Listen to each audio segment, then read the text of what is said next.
2 crumpled $100 bills were the price of a desperate lie. Pushing the money across the sticky diner table, she just wanted a fake date for her sister's wedding, someone to stand beside her 280-pound frame. While he possessed the lethal grace of a runway model, she assumed she was merely renting a struggling actor. She had absolutely no idea she had just bought the time of the ruthless head of the Chicago syndicate. Linda Jenkins stared at her reflection in the full-length mirror of her cramped Chicago apartment, tears blurring her vision. The custom-ordered size 24 burgundy gown from David's bridal fit.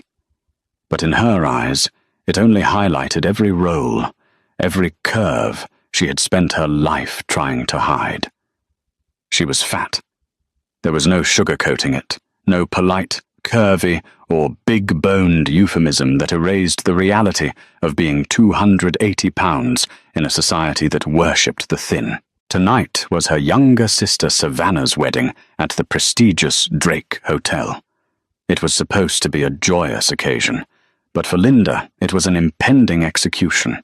The best man at this lavish affair was Samuel, Linda's ex-boyfriend. Samuel, a junior vice president at Morgan Stanley, had dumped her 3 years ago in the most humiliating way possible, by leaving a gym membership brochure and a box of diet shakes on her kitchen counter with a post-it note that read, "I need someone who cares about themselves." He was bringing his new fiancée, a Pilates instructor who wore a size 0. Linda knew the pitying looks her family would give her. She knew her mother, Brenda, would sigh heavily and offer her a salad. She couldn't face them alone. She just couldn't. Which was why, 48 hours prior, in a moment of pure, pathetic desperation, Linda had posted an ad on Craigslist. Wanted, male companion for a high society wedding. Must own a decent suit and be willing to pretend we are madly in love for exactly 4 hours. Paying $200 cash plus access to an open bar and a prime rib dinner. No weirdos. She had arranged to meet the only respondent who didn't send a lewd photograph at a 24-hour diner off Interstate 90. The diner smelled of stale coffee and grease. Linda sat in the corner booth, nervously shredding a paper napkin, the 2 crisp $100 bills burning a hole in her cheap faux leather purse. The bell above the door jingled. A man walked in, and the air in the diner seemed to physically shift. He was at least 6'3", with shoulders broad enough to eclipse the neon sign in the window. His hair was thick, dark, and swept back with effortless precision. His jawline looked sharp enough to cut glass, covered in a faint shadow of stubble. But it was his suit that caught her eye. A dark navy, immaculate 3-piece that draped over his muscular frame like liquid shadow. It looked expensive. Too expensive. Linda immediately assumed he worked at a high-end department store and had borrowed it from the racks. He paused, scanning the room. His dark eyes locked onto Linda, who was nervously tapping her phone with the Craigslist ad open. He strode toward her booth with the predatory grace of a large jungle cat. He slid into the vinyl seat across from her, the booth groaning slightly under his weight. "You're the $200 guy?" Linda blurted out, her voice cracking. The man blinked, a flicker of genuine surprise crossing his stoic features before his lips curled into a slow, devastatingly handsome smirk.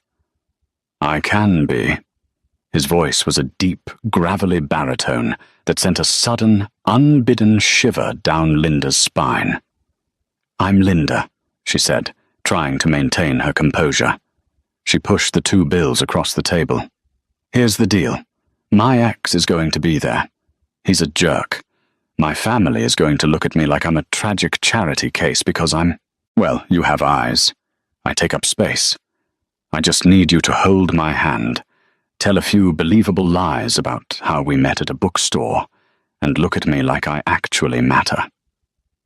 Nicholas Russo stared at the woman across from him. 10 minutes ago, Nicholas hadn't been looking for a fake dating gig.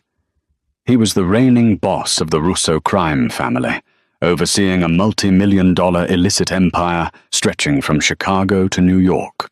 He had entered this dingy diner to execute a clandestine handover with an informant. But the moment he walked in, he spotted two heavily armed scouts from the rival Moretti cartel sitting at the counter, watching the door. He needed an immediate cover. He saw Linda waving her phone, desperately looking for someone, and he improvised. Now, looking at the two crumpled bills and the vulnerable defensive fire in this beautiful, full-figured woman's eyes, Nicholas felt something he hadn't felt in a decade. Amusement. And beneath that, a flicker of deep, protective instinct. She was terrified of being judged, yet she was fiercely laying out her terms. $200, Nicholas rumbled, his thick fingers lightly brushing the bills before pushing them back toward her. Keep the money for now, Linda. Pay me when the night is over. What's my name? The email said D.R., so Daniel? David? Nicholas, he said smoothly. Nicholas Russo. Okay, Nicholas, Linda sighed, relieved that he wasn't a total creep, even if his intense stare made her blood run hot. Do you have a car, or should I call an Uber Black? I don't want us pulling up to the Drake Hotel in a 1998 Honda Civic. Nicholas's smirk widened. I have transportation. I'll pick you up at 7. Wear something that makes you feel dangerous. At exactly 7 p.m., a pristine, matte black armored Audi A8 glided to a halt in front of Linda's apartment building. Linda, hyperventilating in her burgundy gown, stepped out onto the sidewalk. The rear door opened, and Nicholas stepped out. If he looked intimidating in the diner, he looked downright lethal tonight. He wore a different suit, a stark black tuxedo, tailored to perfection, paired with a Patek Philippe watch that Linda naturally assumed was a Canal Street knockoff. He walked up to her, his dark eyes sweeping over her form. Linda instinctively crossed her arms over her stomach, a defensive habit she had developed in middle school. I know, she mumbled. It's a lot of fabric. Nicholas gently reached out, taking her hands and uncrossing her arms. His large, calloused thumbs brushed against her knuckles. You look spectacular, Linda, he said. And the terrifying thing was that he sounded completely, utterly sincere. You don't need to hide from anyone tonight. Understood. Linda swallowed hard, nodding mutely. He led her to the car. When she struggled with the seatbelt, a humiliating reality of her size in most luxury vehicles, Nicholas didn't make a big deal out of it. He leaned over, his spicy, expensive cologne wrapping around her senses, and seamlessly adjusted the belt for her, without a single or sideways glance. The drive to the Drake Hotel was a blur of neon lights and quiet, thrumming anxiety. When they handed the keys to the valet and walked into the opulent, chandelier-lit lobby of the hotel, Linda felt her heart hammering against her ribs. She linked her arm through Nicholas's, gripping his bicep. It felt like grabbing hold of a steel beam. Deep breath, cara mia, Nicholas whispered, leaning close to her ear. The Italian pet name made her knees weak. Shoulders back, let them stare. They entered the grand ballroom. The room was a sea of pastel silk, overflowing floral arrangements, and Chicago's upper-middle-class elite. Almost immediately, the murmurs started. Linda felt the eyes on her, the judgmental up-and-down glances at her heavy frame, followed by the wide-eyed, absolute shock when they looked at the godlike man walking possessively by her side. Linda! The shrill voice belonged to Brenda, Linda's mother. Brenda, a tiny, neurotic woman in a pale pink dress, rushed over. Her eyes darted from Linda's waistline to Nicholas's face, her jaw practically hitting the marble floor. "Mom, this is Nicholas," Linda said, her voice shaking only slightly. Boyfriend. Boyfriend? Brenda repeated, her voice dripping with incredulity. She looked at Nicholas as if he were an alien. But how? I mean, nice to meet you. I'm Brenda. What do you do for a living, Nicholas? I'm in waste management and logistics, Brenda.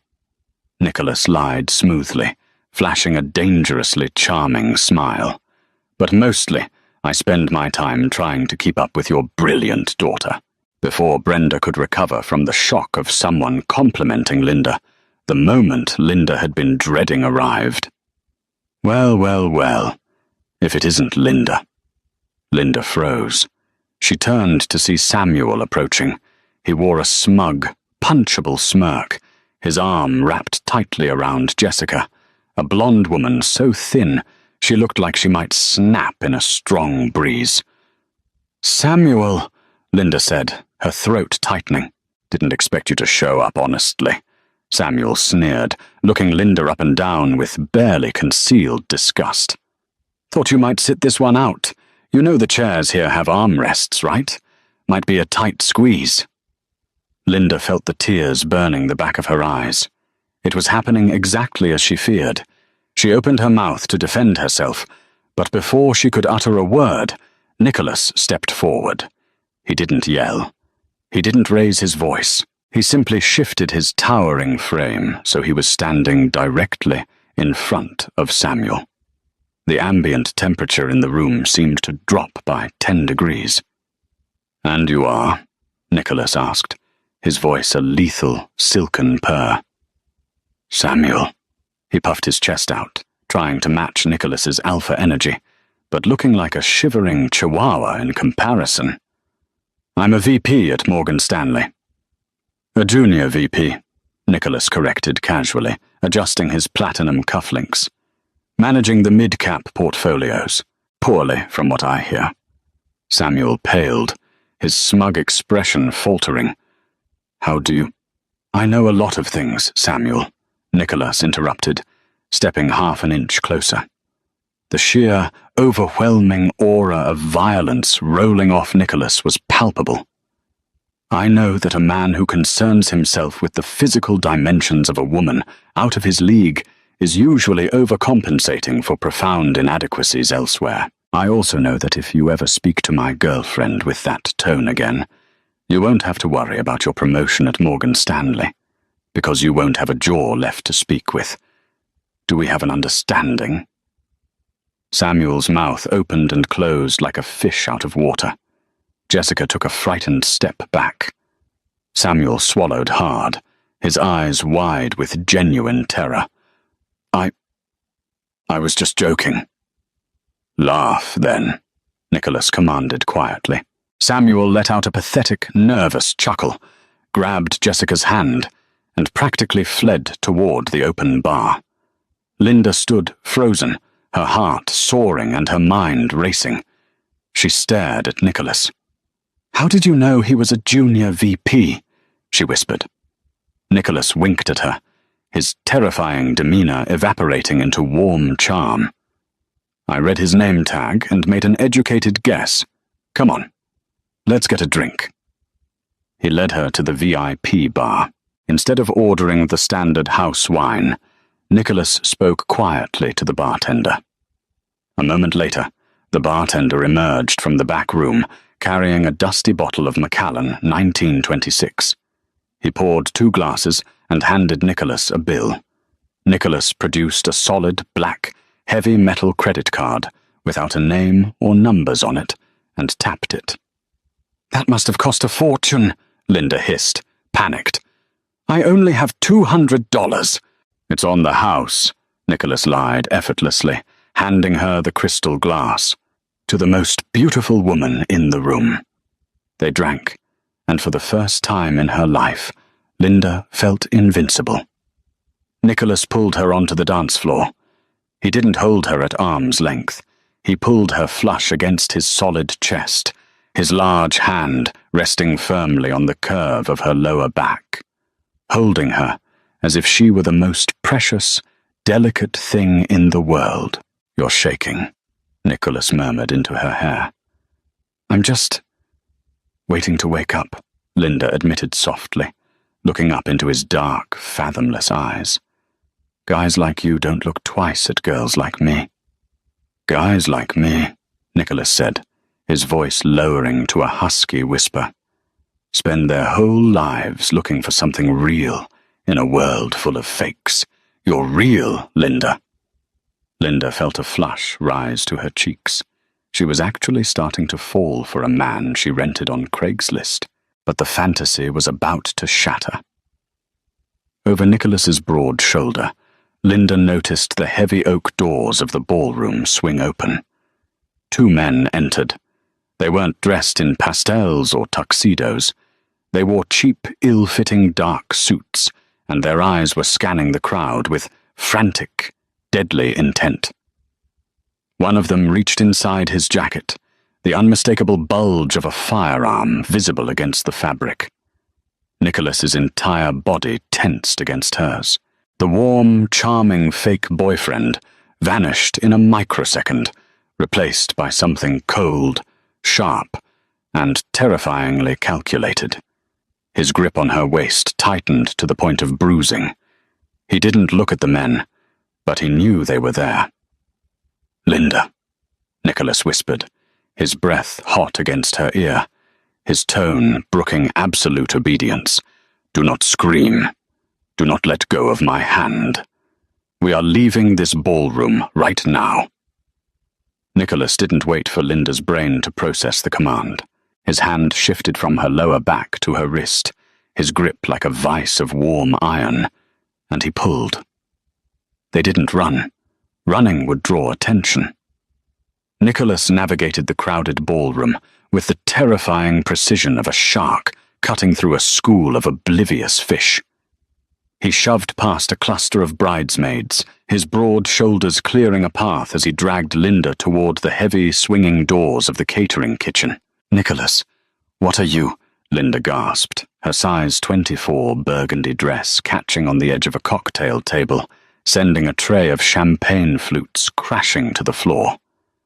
The sound echoed like a gunshot, and heads turned, including the heads of the two men in the cheap suits. Move, Nicholas barked.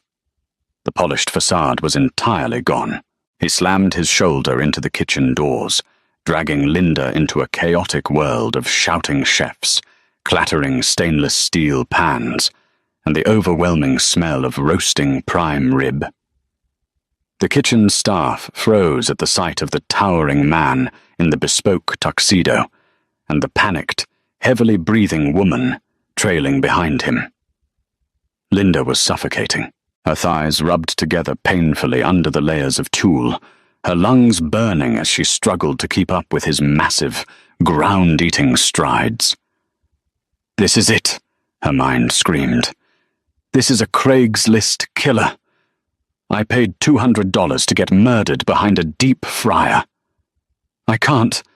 Nicholas, please, my shoes, she panted, stumbling over a wet rubber mat.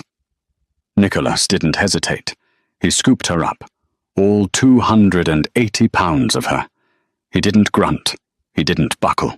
He hoisted her against his chest as if she weighed no more than a sack of flour, his jaw set in stone. The sheer, terrifying physical strength of the man finally broke through Linda's panic.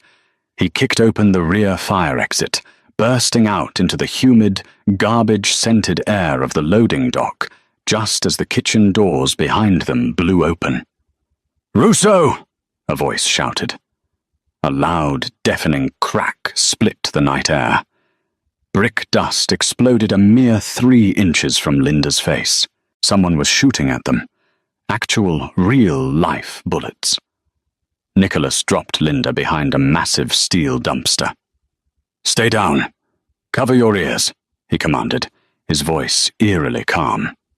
From the inner pocket of his tuxedo jacket, Nicholas drew a matte black Sig Sauer P226. He didn't fumble. He didn't panic.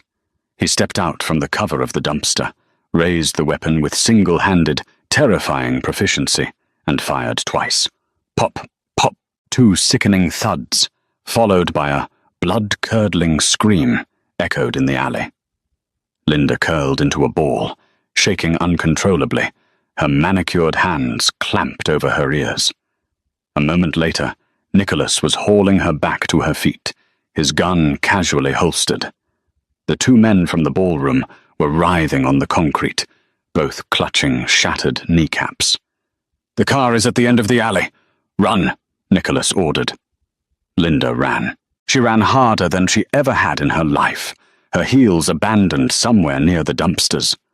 They piled into the armored Audi A8 just as the sirens began to wail in the distance. Nicholas slammed the transmission into gear, the V8 engine roaring to life, and the car shot out into the Chicago night. He didn't take the main streets. He whipped the steering wheel hard, plunging the Audi down the entrance ramp to Lower Wacker Drive, a subterranean, labyrinthine network of roads running beneath the city. The orange glow of the sodium lights flickered rapidly across his face, illuminating the cold, murderous fury etched into his features. Linda sat in the passenger seat, hyperventilating, her dress torn, her bare feet bleeding, staring at the man she had hired 3 hours ago. "You're not in waste management," she choked out, her voice barely a whisper. You're... "I'm the head of the Chicago Syndicate, Linda," Nicholas said, not taking his eyes off the road. His voice was flat, devoid of emotion. "Those men belonged to Carmine Moretti, a rival faction trying to claim the South Side ports. They've been trying to put a bullet in my head for 6 months." Linda's vision tunneled. A mob boss, a literal mafia kingpin. She had gone on Craigslist to spite a junior VP at Morgan Stanley, and she had hired John Gotti's modern-day equivalent. "Oh my God," Linda sobbed, pressing her hands to her face. "You used me. You needed a cover to get into the hotel, and you saw some desperate, fat, pathetic loser in a diner, and thought I'd be the perfect human shield." The Audi screeched, the tires smoking as Nicholas slammed on the brakes. The car skidded to a violent halt in a deserted, shadowy stretch of the underground road. The sudden silence in the cabin was deafening. Nicholas turned to her. The cold fury in his eyes was gone, replaced by a fierce, burning intensity that pinned her to her seat. "Do not ever speak about yourself that way in my presence again," he snarled softly, leaning across the center console. "I am a lot of terrible things, Linda. I am a thief. I am a killer. I am a monster to the men who oppose me. But I do not use women as shields, and I do not play games with women I respect." "Respect?" Linda laughed hysterically, tears streaming down her face. "You don't know me. Look at me, Nicholas. I'm a joke. Samuel was right. I don't fit in your world. I barely fit in a standard restaurant booth." Nicholas reached out, his massive hands gently gripping her face, forcing her to look into his dark, storm-filled eyes. His thumbs wiped away her tears with surprising tenderness. "I look at you," Nicholas said, his voice dropping to a gravelly, intimate register. "I look at you, and I see a woman who walked into a room full of people she knew would judge her. And she stood tall anyway.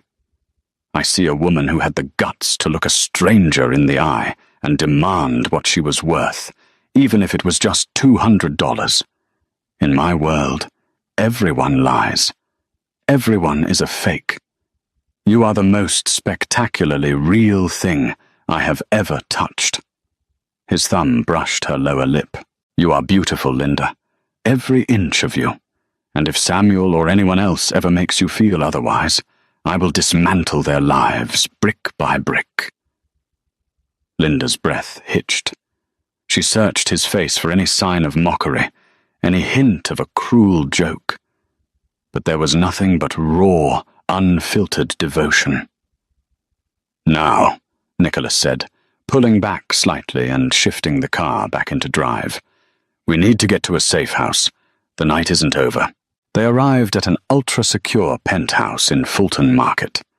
The private elevator opened directly into a sprawling modern apartment featuring floor-to-ceiling bulletproof glass overlooking the glittering Chicago skyline.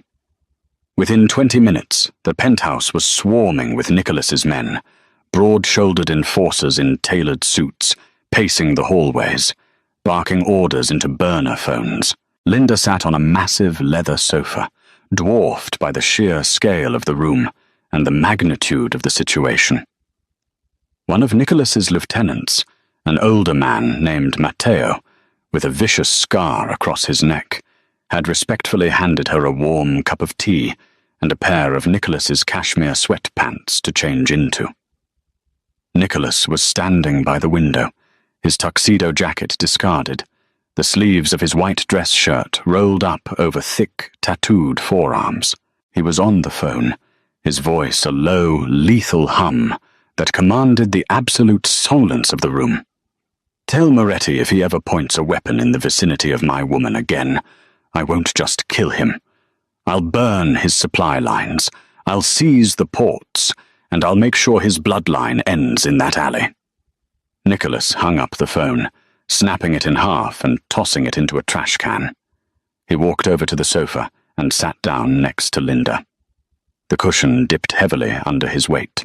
He looked exhausted, the adrenaline of the night finally wearing off. "It's handled," Nicholas said quietly. "Moretti is backing down. You're safe." Linda gripped the warm mug of tea. She was wearing his sweatpants, which fit her perfectly, and an oversized t-shirt.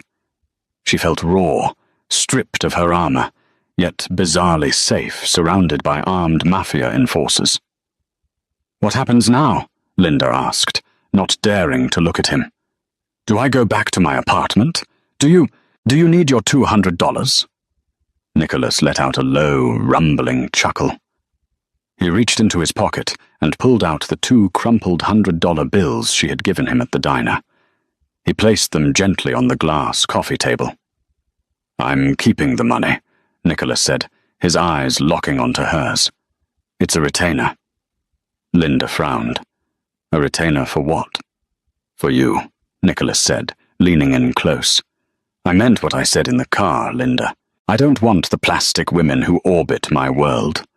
I don't want someone who smiles and counts my money while waiting for me to catch a bullet. I want a partner. I want a queen who knows what it means to fight for her dignity."